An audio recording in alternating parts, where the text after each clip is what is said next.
Hey, Robert Kiefer here with HydroHero, and we're at a customer's house that had a major issue. The encapsulation was done completely wrong, and we had to turn around and pull out the vapor barrier in the drainage. I'll try to cut in some photos so you can kind of see how bad it really was. But one of the things that separates us from most of our competitors is that we know structural drying, right? So we have the proper equipment to actually get the job done right. So this is an indirect fired heater. We're turning around and pumping a lot of hot, dry air in there, and we're doing air exchanges as well. It's a little noisy, so give me a second.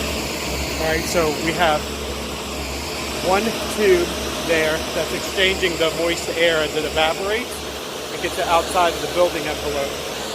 We got this indirect fired heater pumping in hot, dry air, about 90 degrees, about 20% relative humidity. And we got that going in there to evaporate all the water that's bound into the soil after we had to put in our drainage system to speed up the process. This is a real bad saturated clay soil that's in there. And we got to get this thing dried out really well before we do the install of the encapsulation.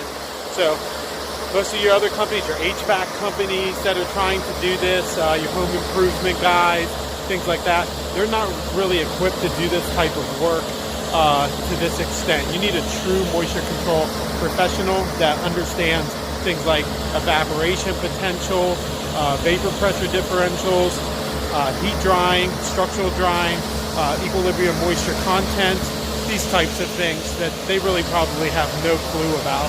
They're probably not even carrying the most basic of things like hygrometers.